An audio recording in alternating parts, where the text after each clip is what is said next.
চোখের পানি কখন আসে জানেন?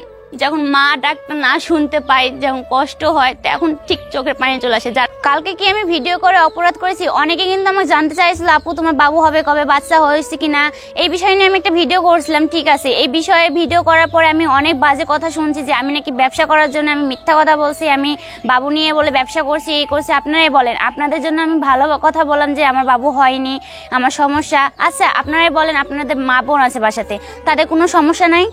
একদিন না একদিন তো সমস্যা হতে পারে। কার কখন কোন সমস্যা হয় কেউ কি বলতে পারে?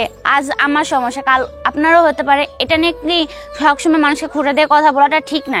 ঠিক আছে, অনেকে আমাকে ভালো কমেন্ট করছেন, যারা আমার ভালোবাসার মানুষ তারা কিন্তু ভালো কমেন্ট করছে। অনেক ভাইয়া আপুরা আছে খারাপ কমেন্ট করছে, আমি নাকি ব্যবসা করছি এটা নিয়ে, আমি নাকি এই করছি, সোশ্যাল মিডিয়াতে নাকি আমি এসে এটা নাটক করছি, হ্যান তেন অনেক রকম কথা বলেছে। আসল কথা কি, আপনারাই জিজ্ঞেস করছেন আপু তোমার বাবু হবে কবে, তোমার বাচ্চা পেটে বাচ্চা হবে কবে, বাচ্চাকে দেখাচ্ছ না কেন, এই সেই অনেক রকম কথা বলছিলেন। সেই জন্য কিন্তু আমি মূলত ওই ভিডিওটা করছি যে আমি অসুস্থ কারণে আমি বাচ্চা আমার কনসেপ্ট হয় না। তো অনেকে কিন্তু আমার এই বিষয়টা নিয়ে অনেক নানা রকম কথা বলছে। আমি বলেছিলাম যে আপনারা এই কথা নিয়ে আর কোনো কথা বাড়াবেন না, কোনো ভিডিও করব না আমি। কিন্তু আপনাদের অত্যাচারে কিন্তু আমি আবারও এই ভিডিওটা নিয়ে হাজির হলাম, কারণ আমি এটা না করলে আপনারা সবাই আমাকে খারাপ ভাবছেন। আসলে কি, প্রত্যেকটা মেয়ে চায় যে তার মা হওয়ার, মানে বিয়ের পরে একটা প্রত্যেকটা মেয়ে চায় যে মা হবে, মা ডাকটা শোনার জন্য সবারই ইচ্ছা করে, কিন্তু কিছু কিছু কারণে কিন্তু সবাই মা হতে পারে না। ঠিক আছে, এই বিষয়গুলো নিয়ে আপনারা যেভাবে সোশ্যাল মিডিয়াতে লড়াই করছেন, বাজে কমেন্ট করছেন, বাজে মন্তব্য করছেন, এক একজন এক এক রকম।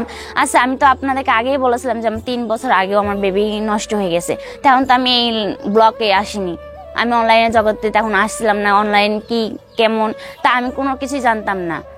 এই নিয়ে আপনারা এখন বলেন যে আপু তুমি নামাজ পড়ো না। আচ্ছা আমি যে নামাজ পড়ি কি পড়ি না এটাকে আপনাকে দেখিয়ে করা লাগবে? আপনারাই বলেন যে সব কিছু তোমরা দেখাও কেন, সব কিছু পাবলিক করো কেন? আজ আমি পাবলিক করছি বলে আপনারা এরকম করেন, আবার পাবলিক না করলেও আমাদের দোষ। আপনারা কি চান আপনারা বলবেন? চোখের পানি কি এমনি কি আসে? আপনারা কালকে চোখের পানি দেখে অনেকে বলেছেন যে আপু তুমি নাটক করছো, অনলাইনে এসে কেন চোখের পানি ফেলছো। আসলে কি জানেন, চোখের পানি কখন আসে? যখন তার মা হওয়ার স্বপ্নটা নষ্ট হয়ে যায়, মা হতে না পারার কষ্টটা যখন ভেতর থেকে হয়, মনে পড়ে বা করে আক্ষেপ, তখন কিন্তু অটোমেটিকই চোখের পানি চলে আসে। আর এই চোখের পানির জন্য অনেকে আমাকে অনেক মন্তব্য করছে, কিন্তু ঠিক না। যখন একটা মা হওয়ার ইচ্ছে সবার, প্রত্যেকটা মেয়েরই স্বপ্ন থাকে বিয়ের পরে মা হব, মা ডাকটা শুনবো, কিন্তু সেই স্বপ্ন কার বা হয়, কার ভাগ্যে সেই স্বপ্ন জুটে। তেমন আমারও একটা দুর্ঘটনার কারণে আমারও সেই স্বপ্নটা নষ্ট হয়ে গেছে। আমি জানি না, আমি আল্লাহর কাছে অনেক দোয়া করি, আপনাদের কাছে অনুরোধ আপনারা দোয়া করবেন যেন আমি মা ডাকটা শুনতে পাই। কারণ একটা মেয়ের স্বপ্ন হলো তার সন্তান, স্বামী, সন্তান, সংসার নিয়ে।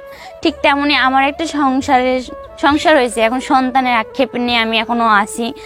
সবাই চাই যে, এখন সমাজে অনেকে অনেক রকম কথা বলে যে বাবু না হলে, কিন্তু এটা কি আমাদের দোষ, মহিলাদের দোষ না। কিন্তু অনেকে অনেক বাজে মন্তব্য করে, চোখের পানি দেখে হ্যান ত্যান অনেক ইত্যাদি অনেক কিছু বলে, কিন্তু এগুলো কখনো আর কাউকে বলবে না। যেটা আপনারও হতে পারে, আপনার মা বোনের সাথেও এই ক্ষেত্রে হতে পারে, কিন্তু এইসব নিয়ে কাউকে কখনো ছোট করে কথা বলবেন না।